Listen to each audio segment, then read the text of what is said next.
নমস্কার বন্ধুরা, গল্প দিদির আসরে আপনাদের সকলকে আরও একবার স্বাগত। আশা করি আপনারা সকলে সুস্থ আছেন এবং ভালো আছেন। বন্ধুরা, গল্প দিদির আসরের আজকের নিবেদন বিভূতিভূষণ বন্দ্যোপাধ্যায়ের ছোট গল্প সই। দুপুরে বাসায় শুয়ে আছি। এমন সময় উচ্ছ্বলিত খুশি ও প্রচুর তরল হাস্য মিশ্রিত তরুণ কণ্ঠস্বর শুনতে পাইলাম।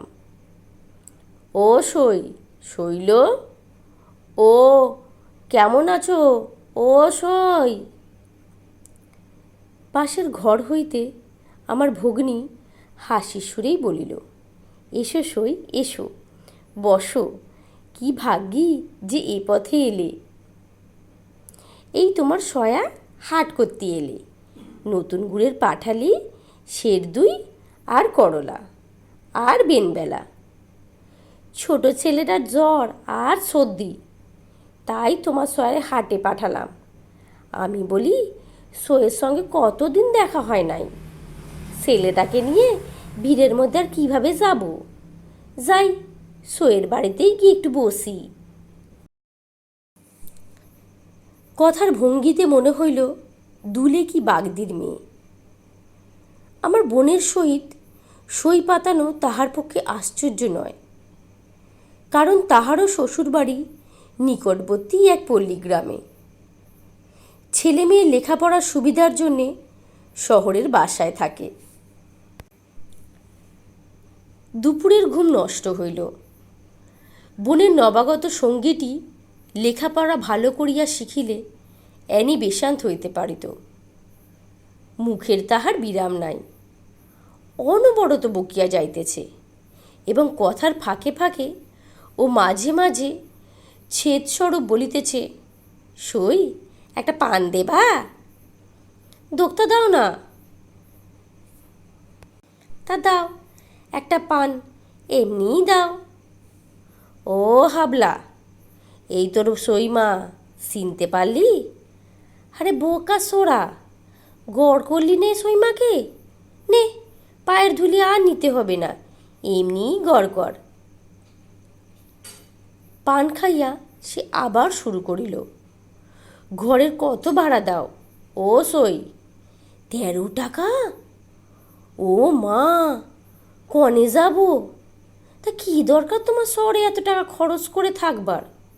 হ্যাঁ সই, দিব্যি তোমার ঘরটা বাড়িটা রইছে গ্রামে, আম কাঁঠাল গাছগুলা দেখা মানে নষ্ট হইয়া যাবে। নেও সই, মেয়ে যেন তোমার চাকরি করে খাওয়াবে, লেখাপড়া শিখে, হে হে হে বলিয়া সে হাসিয়া লুটিয়া পড়ে আর কি।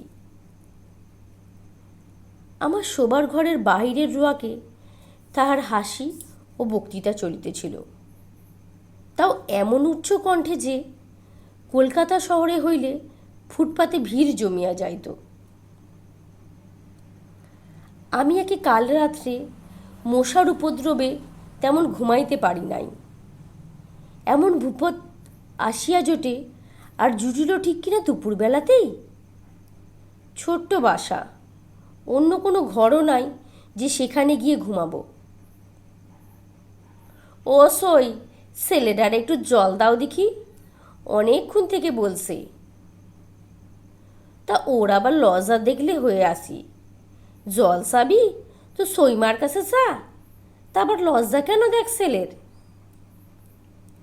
আমার বোন জল আলিতে ঘরের মধ্যে ঢুকিলে তাহার ছেলেকে আশ্বাসের সুরে বলিতে শুনিলাম, তো সইমা কি তোকে এমনি জল দেবে? কিছু খ্যাতি দেবে এখন, দেখিস। দেখি পেটা পড়ে রয়েছে। মোর বাপ, সেই সকালে দুটো পান্তা খেল। আহা, পাটালি হাটে বিক্রি হলে শাল কিনে নিয়ে যাব, এবেলা ভাত রাঁধবো। এখন এখন তোমার সইমা যা খাতি দেয় তাই খেয়ে থাকো, পয়সা নেই যে মানিক। এমন সময় আমার বোন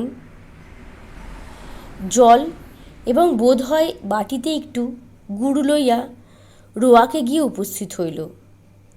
কারণ শুনিলাম সে ছেলেটিকে বলিতেছে, লে হাবলা, হাত পাত, গুটা খেয়ে জল খা, শুধু জল খেতেলেই।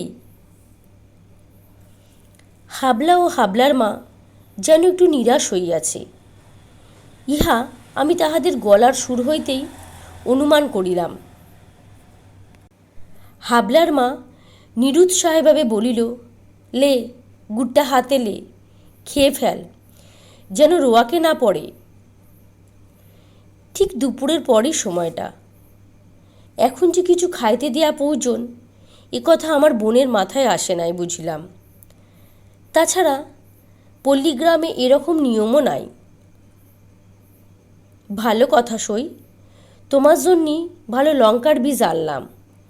এই মোর আসলে বাদা সেলো, তা রাস্তার মাঝখানে কোথায় পড়ে গিয়েছে। বাসায় জায়গা আছে গাছপালা দেবার? আসছে হাটবারে আবার নিয়ে আসবো। এমন সময় আমার ছোট ভাগ্নে স্কুল থেকে ফিরিল। টিফিনে ছুটি হইয়াছে।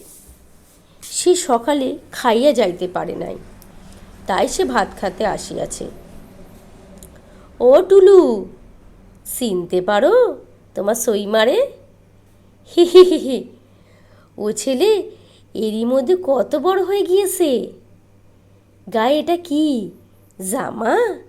বেশ জামাটা। আমার ভাগিনেও এ বয়সে একটু চালবাজ।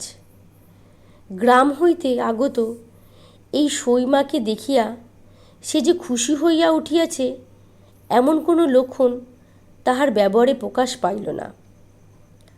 তাহার সইমা বলিল, বেশ জামাটা টুলুর গায়ে। টুলুর আর কোনো সেরা কাটা জামা নেই? হ্যাঁ সই, ছেলেটা এই শীতে আদুর গায়ে থাকে। তোমার সয়া এবার অসুখে পড়ে গাছ কাটতে পারে নাই। মোটে 10টা গাছে যা রস হয় তাই জাল দিয়া সেরারাই পাঠালি হয়।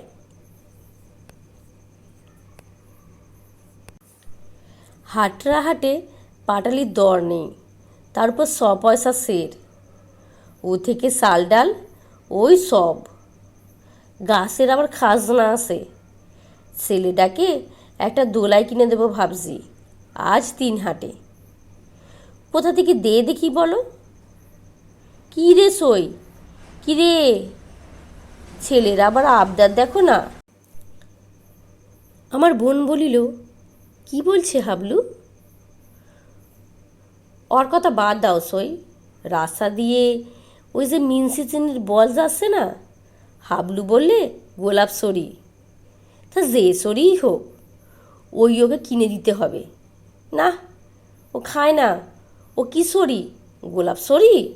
হি হি, নাম দেখো, গোলাপ সরি। আমার ভাগ্নের দৃষ্টিও বোধহয় ইতিমধ্যে গোলাপ ছড়ির দিকে পড়িয়াছিল। সে ছুটিয়া গিয়া ফেরিওয়ালাকে ডাকিয়া আনিল ও আমার কাছে শটান আসিয়া বলিল, গোলাপ ছড়ি কিনবো মামা, পয়সা দাও। বোধ হয় হাবলুও কিছু ভাগ পাইয়াছে, কারণ একটু পরেই হাবলুর মায়ের খুশি ভরা গলার স্বর শুনিতে পাইলাম। ল্যাও হলো তো? কেমন? বেশ মিষ্টি, খাও। পাটালের থেকে বেশি মিষ্টি? দে দেখি একটু গালে। কি জানি, এসব জিনিস কখনো চোখে দেখি লাই। একটু পরে টুলুকে ভাত দিতে তাহার মা রান্নাঘরে চলিয়া গেল। সেই সময় শুনিলাম হাবুল নাকুই সুরে বলিতেছে, মামা আর তোমারে দেব না, আমি তবে কি খাবো? হাবুলের মা তাহার সইকে আর পাইল না, কারণ ছেলেকে খাওয়াইয়া স্কুলে পাঠাইয়া দিয়া নিজের ঘরের মধ্যে বিছানায় শুইয়া পড়িয়াছে। অনুপস্থিত সইয়ের উদ্দেশ্যে হাবুলের মা আপন মনে অনেক গল্প করিয়া গেল। খানিক পরে শুনিলাম বলিতেছে, অসয় কনে গেলে?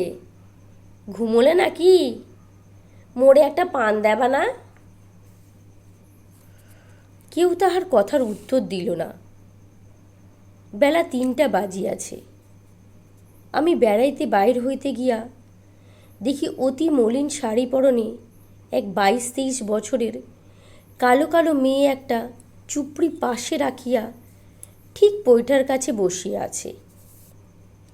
তার ছেলেটির কাছে বসিয়া তখনও গোলাপ ছড়ি চুষিতেছে। আমাকে দেখিয়া মেয়েটি থতমত খাইয়া মাথার ঘোমটা তুলিয়া দিল। দুপুরের বিশ্রামের ব্যাঘাত হওয়ার মনটা বিরক্ত ছিল। একটু রুক্ষ স্বরেই বলিলাম, একটু সরে বসো পথ থেকে। চুপড়িটা রাস্তার উপর কেন? মেয়েটি ভয়ে ও সংকোচে জড়সড় অবস্থায় চুপড়ি সরাইয়া একপাশে রাখিয়া নিজে যেন একেবারে মাটির সহিত মিশিয়া গেল। সন্ধ্যার কিছু আগে উকিলদের ক্লাবে টেনিস খেলিয়া বাসায় ফিরিতেছি। দেখি বাসার পাশে বড় রাস্তার ধারে তেঁতুলতলার শুকনো পাতার উপর আমার বোনের সই তার ছেলেটিকে লইয়া বসিয়া আছে। পাশে সেই চুপড়ি ও একটা ছোট্ট ময়লা কাপড়। সন্ধ্যা হইবার দেরি নাই। তুঁত গাছের মগডালেও আর রোদ দেখা যায় না। হাবুলের বাপ এখনো পাটালি বিক্রি করিয়া হাট হইতে ফিরে নাই। মেয়েটি যেন কেমন একটা ভরসাহারা নিরাশ মুখে বসিয়া আছে। অন্তত তেমন হাসি খুশির ভাব আর দেখিলাম না। বন্ধুরা, শেষ হলো আজকে আমার গল্প পাঠ। আজ আমার গল্প আপনাদের কেমন লেগেছে অবশ্যই জানাবেন, এবং আমার চ্যানেলে নতুন নতুন গল্প শুনতে প্লিজ আমার চ্যানেলটিকে সাবস্ক্রাইব করবেন এবং সাথে থাকবেন। আজকের মতো শুভরাত্রি। সকলে ভালো থাকবেন, সুস্থ থাকবেন।